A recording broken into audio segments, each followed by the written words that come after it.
50s with another notable black comedian and contemporary of his, a guy named Slappy White.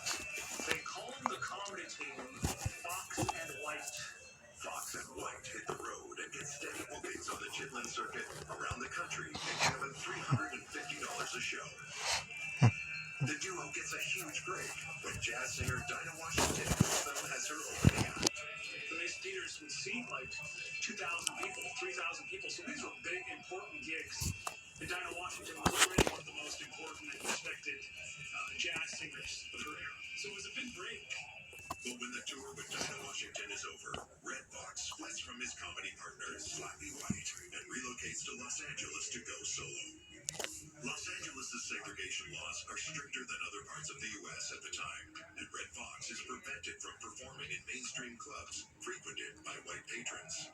There was sort of an unspoken rule in society that a black musician could perform for a white audience, but a black person could not directly speak and address a white audience. It was considered taboo. He's soon slaying in black clubs when he debuts his raunchy comedy routine that will become his signature. It was very dull material, and for the most part, it was very much out of the mainstream.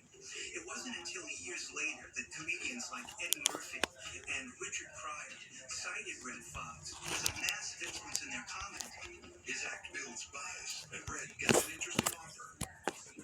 Red Fox was approached to do a comedy record by a guy named Dootsy Williams. Dootsy Williams was a really important black businessman in South Los Angeles. He owned a record label called Duto Records. And Red Fox said, not a chance. If I record my record, nobody is going to come and watch my show because they'll own my material. But a week after turning Williams down, Red agrees to the offer. Red Fox was notoriously bad with money. He needed the money. Dootsy Williams was offering Red Fox anywhere from $25 to $125 to record his comedy act so he could make an album. Red Fox has no idea at the time the impact those records will have on the world of comedy and his career. So comedy records helped make people famous. In the early 60s, every comedian had a comedy record, and Red Fox started that. The records will not only revolutionize comedy, but help Fox break the color barrier and ultimately lead to fame and fortune. But they would also launch a notorious feud over money with Dootsy Williams, with Fox going to extremes to get what he believes he's owed. Red Fox was not honoring his contract. This may have been the first lawsuit that Red Fox filed, but it sure won't be the last. You know, Liberty Mutual customizes your car insurance. You only pay for what you need. Like how I customized this scarf. Check out this backpack I made for Marco. Only pay for what you need.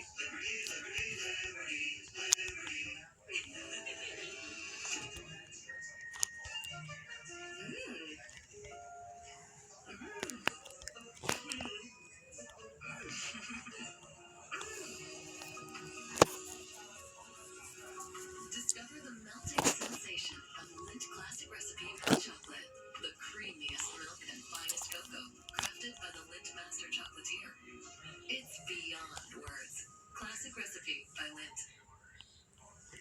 Our Hillshire Farm craftsmen start the day slow roasting turkey for incredible flavor. Then double seal every slice for freshness. The results, they speak for themselves. Hillshire Farm, made right on the farm. If you have diabetes, it's important to have confidence in the nutritional drink you choose. Try Boost Glucose Control. It's clinically shown to help manage blood sugar levels and contains high-quality protein to help manage hunger and support muscle health. Try Boost today. I brought in Ensure Max Protein with 30 grams of protein. Those who tried me felt more energy in just 2 weeks. Here, I'll take that. Ensure Max Protein with 30 grams of protein, 1 gram of sugar, and nutrients to support immune health. Hello, how can I... Sore throat pain? Try Vicks Vapor Cool Drops and Honey Lemon Chill for fast-acting sore throat relief. Vaporize sore throat pain with Vicks Vapor Cool Drops. When you order carryout online from Domino's, you're no longer just a customer. You're a delivery driver. Delivering a delicious order of Domino's to your son. And we believe every great delivery driver deserves a tip. So we'll tip you $3 to use on your next order. What was tip you $3. That's not what I meant. Get tipped when you order carryout online. Only at Domino's. This is Protection, the everyday skin protection ritual that protects your skin from mosquitoes. Free movie night. Free barbecue. Free everything. Off the #1 best-selling mosquito repellent brand. Free every day. Off. Prevention is the best protection. Protection from mosquitoes. SC Johnson, a family company.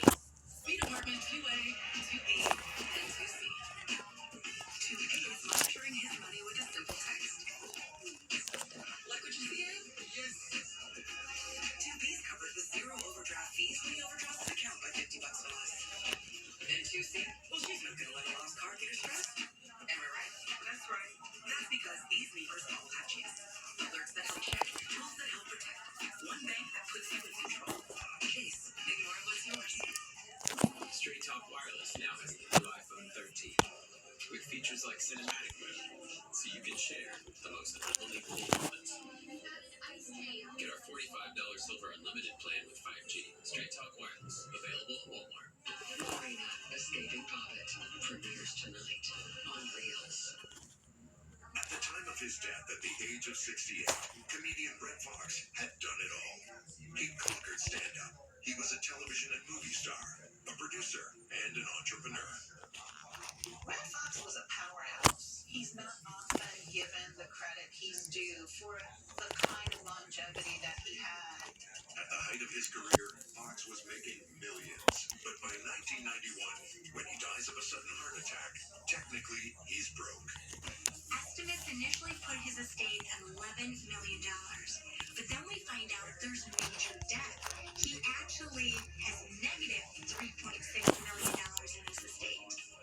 15 years after his death, his family will fight over how to capitalize on Fox's intellectual property to pay off the tax man.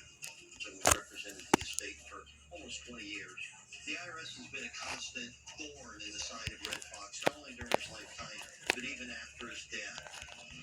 But back in 1956, Fox was developing a reputation as a blue comedian in the black nightclub scene of Los Angeles when he records his first comedy album for Duno Records. Dootsy Williams was an independent record executive based in Los Angeles. He offered Red a deal, and Red took it, not thinking anything much would happen. Fox has no idea how the record will do, but as a way to make some money, which he needs, given he now has a family to support. Red's second wife was Betty Jean Harris. Now, she was this exquisite showgirl. And Red says that the first time he laid eyes on her, it was love at first sight. Betty Jean has a 9-year-old daughter, Deborah, from a previous relationship that Fox adopts as his own. They had a true parent-child relationship. Dubravka even changed her last name to Fox. In 1956, Duno Records releases Laugh of the Party, Volume 1. Red Fox's records were sort of brown bagged. You couldn't see the sleeve. They would keep them behind the shelf. It was like forbidden fruit. It was something that you shouldn't have, so everybody wanted it. By the end of the year, Red Fox is anointed the king of the party record by the underground press. They absolutely exploded. When we talk about things going viral today, we're usually talking about the internet. But that's exactly what happened to Red Fox's career. He was one of the first viral celebrities. By 1961, Dootsy Williams produces and sells 35 Red Fox albums, EPs, and compilations. After making 35 comedy albums with Dootsy Records, Red Fox thought something was off. He'd only made $11,000 in royalties, and he wasn't happy about that.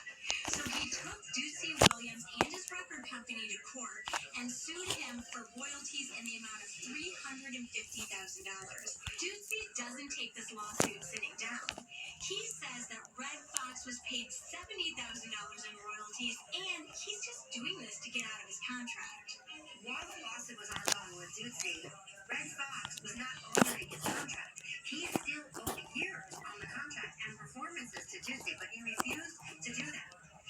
And he's refusing to sell. Ultimately, Red Fox lost that suit, and it was determined that he It was overpaid. The court determines Red Fox was overpaid to the tune of $18,000 and that he owed Judo Records $11,000. To top it off, the court extends his original contract for another 2 years to compensate for the period he refused to work for Ducey Williams.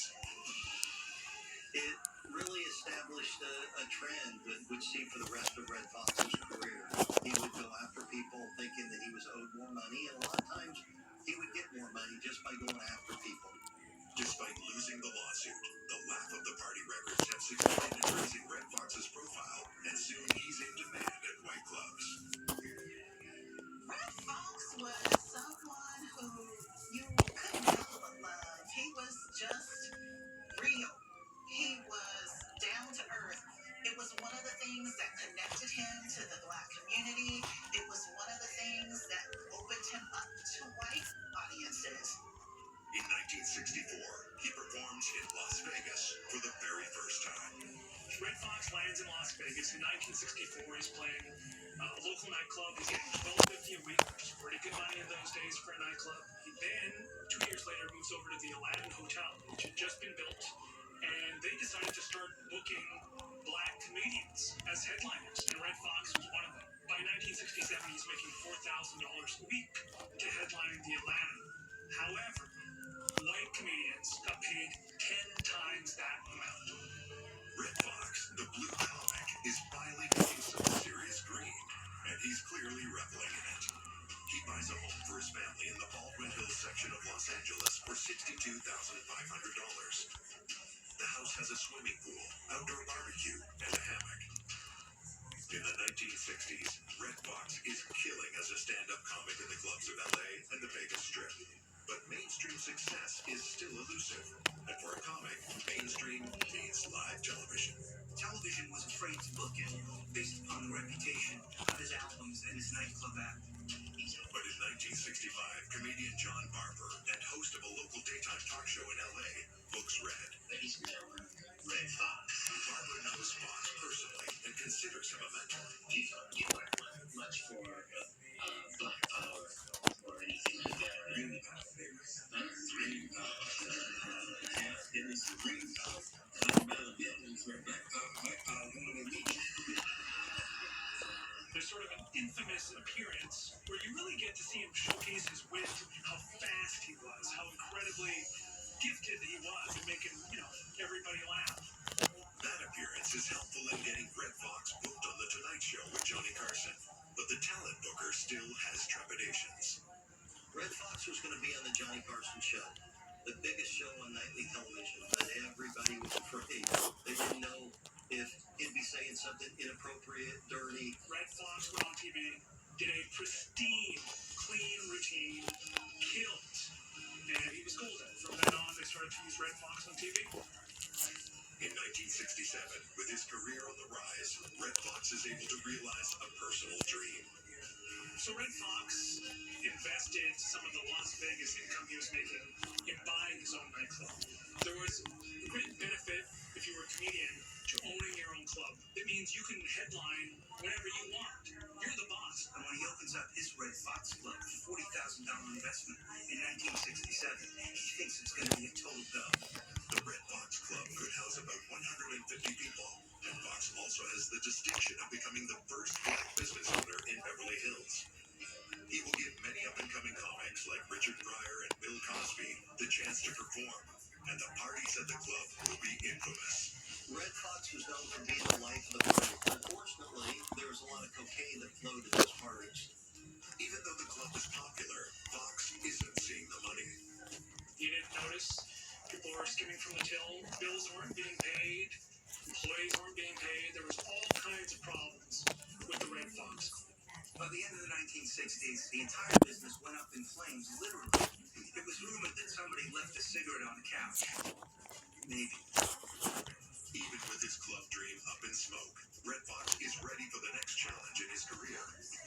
In 1970, he makes his feature film debut, playing a cantankerous junkman in the neo-noir thriller Cotton Comes to Harlem, co-written and directed by Ossie Davis. It's that performance that catches the eye of legendary TV creator Norman Lear. Norman Lear produces a series of hit comedies in the 1970s. 70s, they feel more authentic than anything that's come before on television.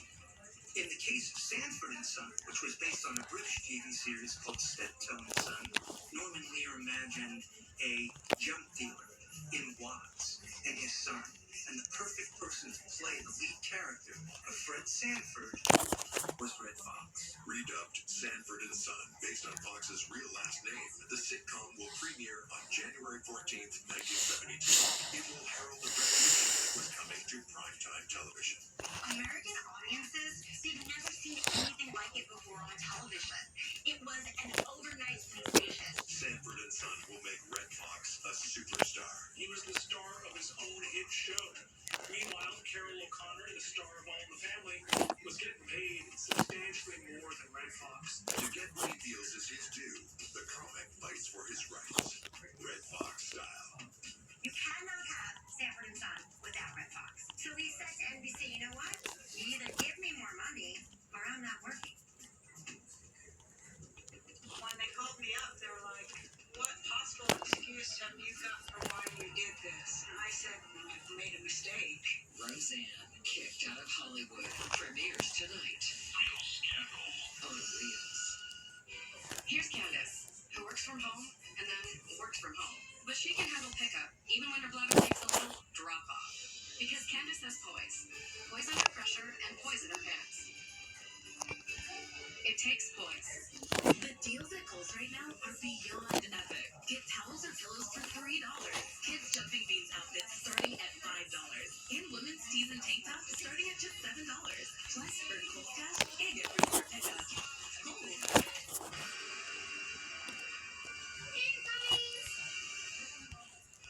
You don't have to love laundry to love Arm & Hammer Plus OxiClean.